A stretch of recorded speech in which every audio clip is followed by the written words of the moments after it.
Hi, I'm so glad you could join me here today at my little corner of Internet Ugly, because today I'm going to be sharing how I beat winter depression, also known as seasonal affective disorder. Here at Internet Ugly, I film on a phone I bought in 2018 because I'm not getting any new equipment when this still works perfectly fine. We can call it relatable, lo-fi, Y2K vibes. Yeah? What is seasonal affective disorder? Seasonal affective disorder, also known as SAD, is a type of depression that only occurs at specific times of the year, usually in the fall and winter months, but some people may also experience it during the summer or spring. It is often referred to as winter depression or the winter blues. The symptoms of SAD are similar to those of a major depressive disorder. So think of things like a persistent low mood, loss of appetite, irregular sleeping patterns, difficulty concentrating, feelings of hopelessness, and sometimes even thoughts of unaliving yourself. It's more common in places where the seasons have a lot of difference between them. So there's a winter and there's a summer. Usually the winter comes with less daylight hours, there's less sun out during the winter, and the days are shorter. And of course in the summer you have the opposite, where the sun is out all the time and things are great.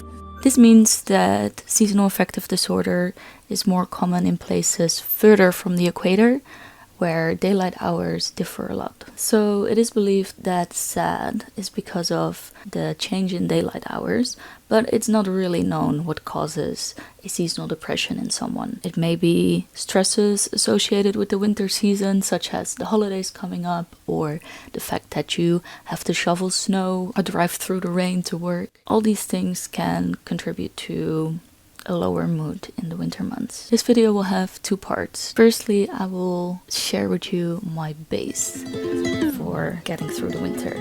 I know this part can be a little bit boring maybe, a little bit basic, but be honest with yourself. Are you even doing the basics? We cannot get into the esoteric healing rituals before laying a good foundation of health. So the first thing, sleep and rest. It is winter. Nature is slowing down. Animals and plants are going into hibernation. They're conserving their energy to re-emerge again in the spring. It is okay for you to slow down too. Take more rest. Sleep more. I started studying again this year and I'm totally okay with not doing as much for school in the winter as I do in the summer months. This means I will get lower grades and I'm absolutely okay with that. I am okay with not always being as productive as I possibly can. It is okay to take breaks. It is okay to take long periods of rest. Just like nature, we need time to rest and recharge too. So, what does this look like? For me, I stay in bed a little bit longer. If I wake up in the morning, I might cuddle a bit with my animals or just lay there thinking about things, being glad for the warmth and the cozy softness of my bed. Cuddle up with your animals, your lovers, your family. Maybe see if it's possible for you to work from home more or even work less hours during the winter. I don't want to wake up at 6 a.m. and drive to work or uni while it's still dark and raining outside. No, thank you. I avoid this as much as possible. Of course, there are some situations where I do have to be somewhere at a specific time, but right now at uni, those are very few. Luckily, if I have a class that's being recorded in the morning, I'm not going. I'm watching that stuff back. I match my sleeping schedule to the sunrise. In summer, I wake up earlier. In winter, I wake up later. It might also be possible that you need more hours of sleep in the winter. Make sure you go to bed on time. I prefer sleeping between 9 and 10 hours every night in the winter time. I know this might sound crazy to some of you, but it feels really great to me. I don't necessarily need to get this every night, but most nights I will sleep between 8 and 10 hours. Make sure you wake up well rested and refreshed. You know you've had enough sleep when you wake up naturally without any alarm. Keep your space clean. During winter, I spend more time indoors, So now it is extra important to keep my space clean and cozy. Clean up the kitchen after cooking, vacuum and dust regularly, open a window for a few minutes, maybe in the morning to let in some fresh air, even if it's cold. Your environment influences your mental state immensely. If you have a cluttered house, you will probably have a cluttered mind. The next point, should this be a numbered list? I think we're okay with this not being a numbered list, right? Okay, next point. Stay active. We have taken our time to rest and make a comfortable space indoors. Now it is also important that you remember to go outside. Even if the weather isn't that great, go take a walk. You'll feel better. When I am absolutely not feeling like going outside, I still try to get my movement in indoors. Move your body. I've been doing a lot of thinking today, a lot of reading, a lot of writing, and I haven't really moved that much. So I'm gonna go get changed and do a dancing exercise, do a dance workout. I like going to a climbing gym or doing yoga or doing a dance workout. Especially the dance workouts, I always feel super energized afterwards. I feel great in my body, I feel happy, and they don't need to take that long. You can do a 15, 20 minute, 30 minute dance workout, or just an at home, do some squats, do some push-ups, whatever, and you'll feel better, I promise. Find a sport you love to do. Maybe indoor tennis, maybe ice skating, maybe just going to the gym. Get that body moving.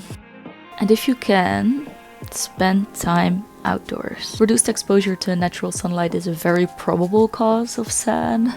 It can disrupt your body's internal clock, aka your circadian rhythm. And that in turn affects the production of neurochemicals such as serotonin, your happy chemical, or melatonin, the stuff that you need to sleep. So if the sun is out, which is not very often during Dutch winter, I make sure to run outdoors and soak up as much sunlight as I can. I'm not kidding.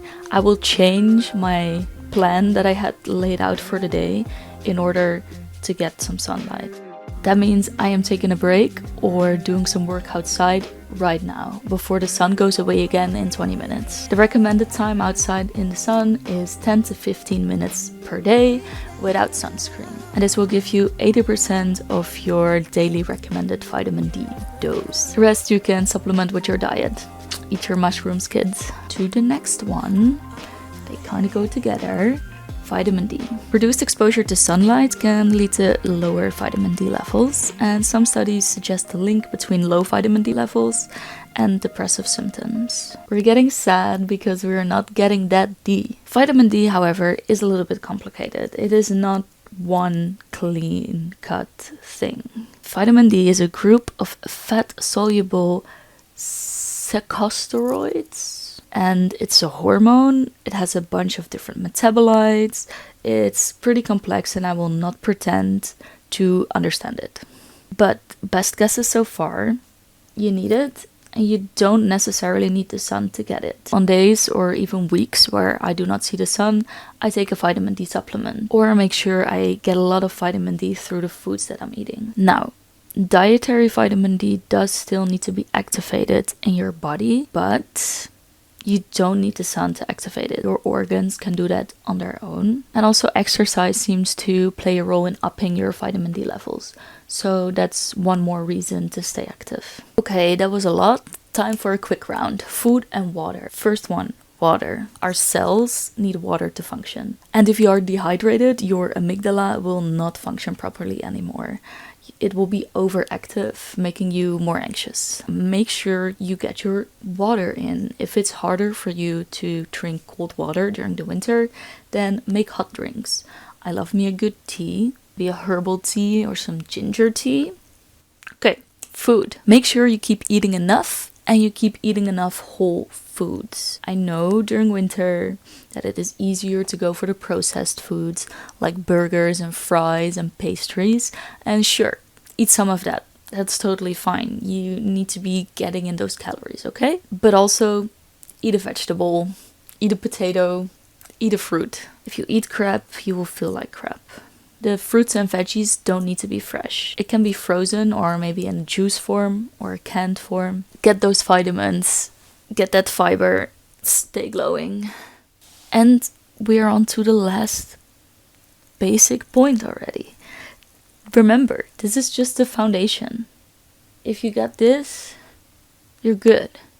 But you can go further if you want to. Now, we are doing all these things to take care of ourselves. But I think by far the most important thing is that you keep seeing your friends. Now, bonus points if you can combine the previous tips with hanging out with friends. Make plans with people. Reach out. Do not hibernate in your little hole all by yourself all the time. Watch a movie together. Cook a meal together. Chill on your couch together. I don't care. Just keep seeing people. It really makes a difference. Hibernate together. And go out together. Stay connected. Stay offline. And stay pretty.